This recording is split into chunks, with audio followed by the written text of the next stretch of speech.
What's going on, everyone? Welcome back and happy Monday to you. Hope everybody had a wonderful weekend.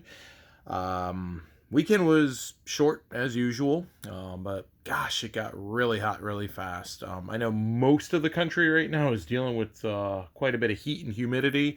Yeah, it got way too hot, way too fast for me. COVID kind of kept us indoors quite a bit over the last year plus.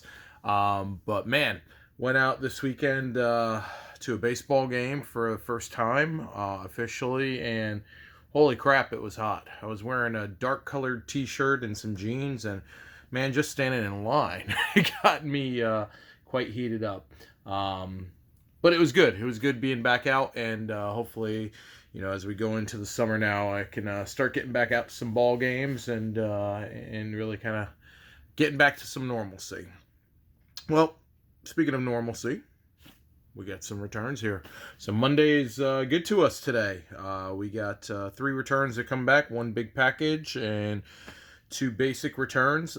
This one here out of Minneapolis, that was one that was supposed to show up on Saturday. If you watched that video, I had 3 returns. Informed Delivery told me that there was going to be 4, so that was the one that did not show up. I've got a real good idea. I know what that one is. Atlanta Metro, I'm pretty sure I know what that one is, and this one, I absolutely know what it is. We'll do that one last, and just so that you know, I did kind of open it already, just because I didn't want to have to try and mess around with an X-Acto knife trying to cut that open. But I have not looked inside yet, so it will be a surprise for everyone at the same time. But let's go ahead and take care of our traditional TTMs. So I'm going to go with the one first that came in that was supposed to come in on Saturday. As I said, I got a pretty good idea. I know what this is, and it should be a hockey return. And it is. It actually, believe it or not, it was not the one I was thinking it was going to be. But still, awesome return. Don Beaupre, Washington Capitals goaltender in the early 90s. That's where he, was known primarily in his career. He did play for some other teams, but that's kind of where I really remember him from. And got some cool things signed here. We got the 90-91 score, 90-91 upper deck. This, I think, was the 92-93, if I'm not mistaken. Yeah, 92-93 art card. Cool 92-93 Fleer Ultra. I just always liked that set. Just the colors kind of pop on there. And then a Stadium Club, I believe this is also 92-93, if I'm not mistaken. Yeah, 92-93. So, signed a great 5 of 5 for me. Blue Sharpie. This was out for 4 to 5 weeks, maybe, altogether. So, great return there. And awesome addition to the goaltending collection there. All right. And our next return coming back to us out of Atlanta.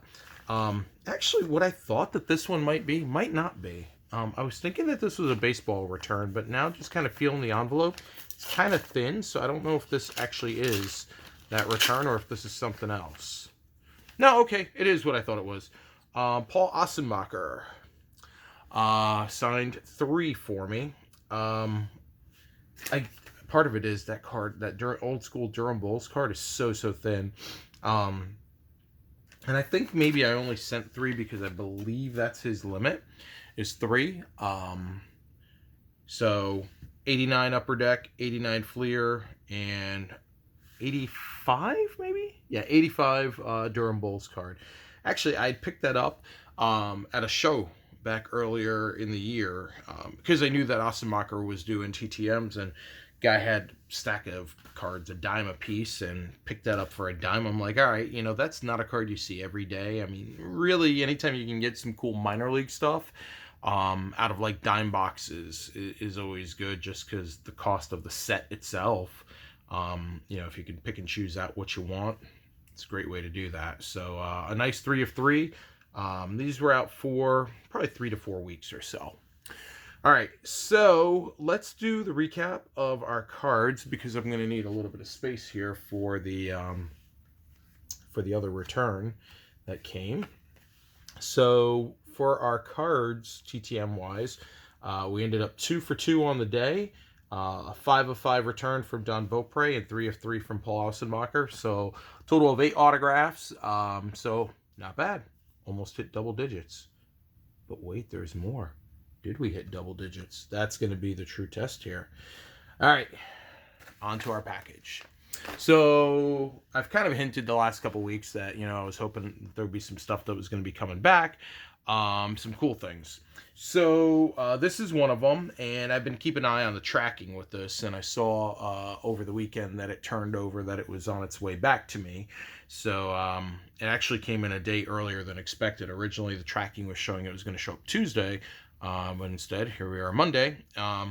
So let's go ahead and get to it. And when I'm doing this also, I'll kind of speak a little bit about some of the things that I do, because I know that there are still a lot of people out there that have questions about how to package pops. And that's what we are looking at here, is a Funko Pop. All right. So first thing is I will speak a little bit about the packaging. One of the things that I do, this just happened to be a happy coincidence, but I like to add in just a piece of cardboard just to act as a stabilizer, because when you're looking at these bubble mailers, these bubble mailers so easily will, get destroyed, and pops are pretty much thin cardboard. So you want to do a couple of things if you can to try to help protect it. And that's one of the things is I kind of always try to put in a piece of stabilizing cardboard. And let's see, I think, might this work? I just had this over here. It doesn't quite work, but this is like what you would use like for an outer.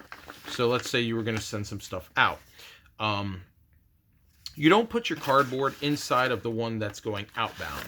You want to put it inside of the one that's coming back to you, so they don't have to worry about packaging extra things in. So I put it on the return packaging. I already put it in there, and then I would put this in here.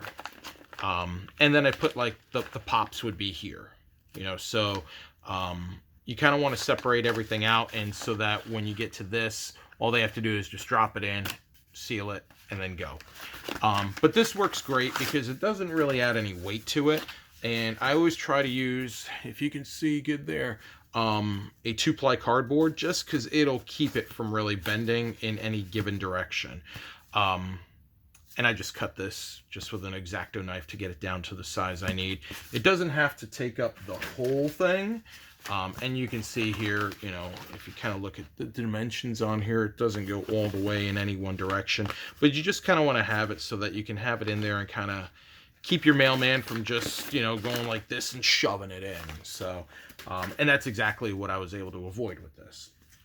So, I always do that in there, and it helps to save with any potential damage. So the next thing that I do is I try to put them in individual Ziploc bags. Again, it just kind of helps with the ability to smear things, and just gives it a little bit more protection just in case something gets wet too. So on to our actual results here.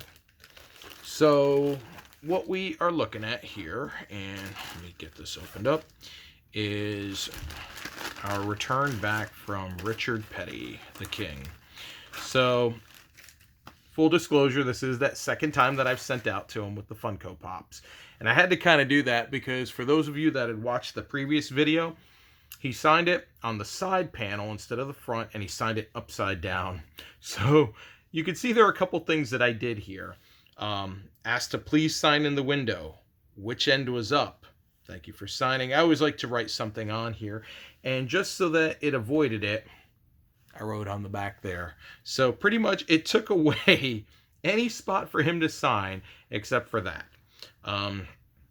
So sign that one, and then I sent along the second because Richard Petty will sign 2 items for you at a time. So I sent along the second one, and kind of did the same thing there, and little note there, and then signed it as well. So you can see there we got the 2.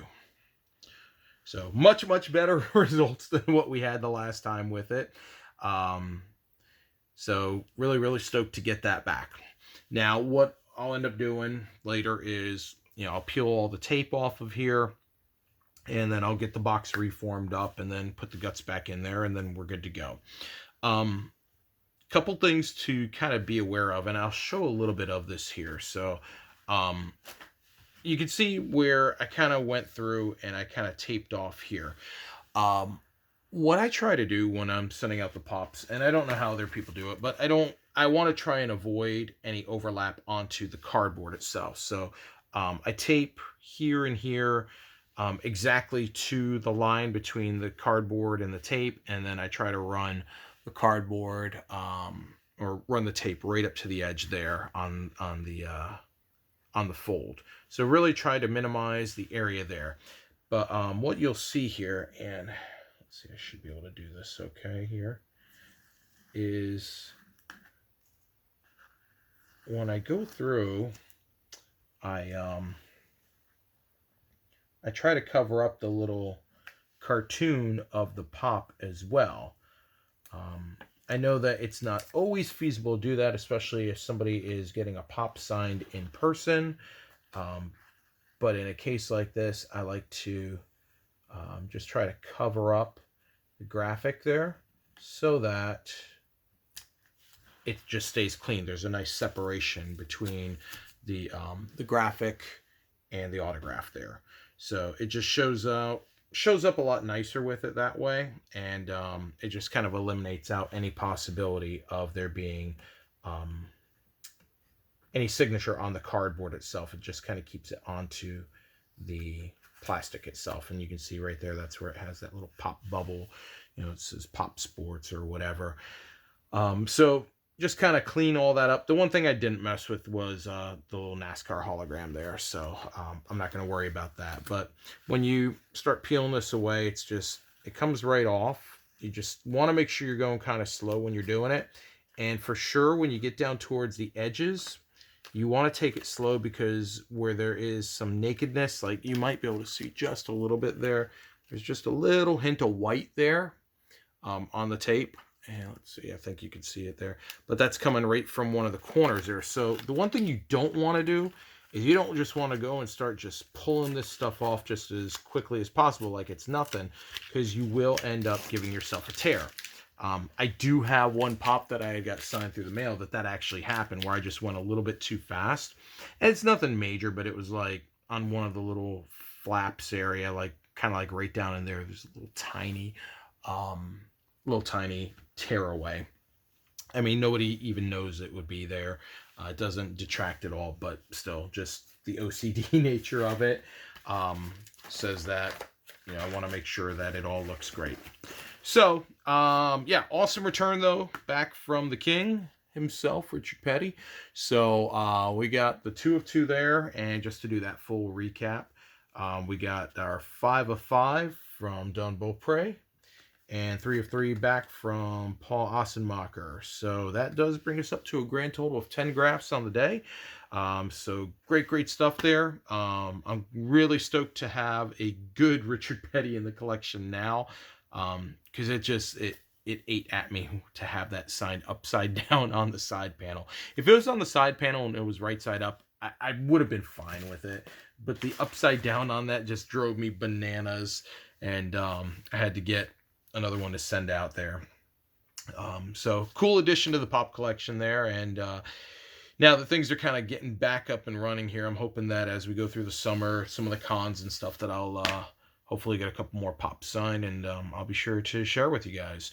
So for today, that's going to do it. Appreciate, as always, everybody spending a little time here. Hope you enjoyed the video.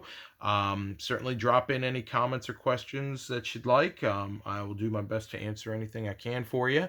And until next time, everyone, hope everybody stays safe out there. Have that fun. Drink plenty of water. Like your mother would say, drink plenty of water.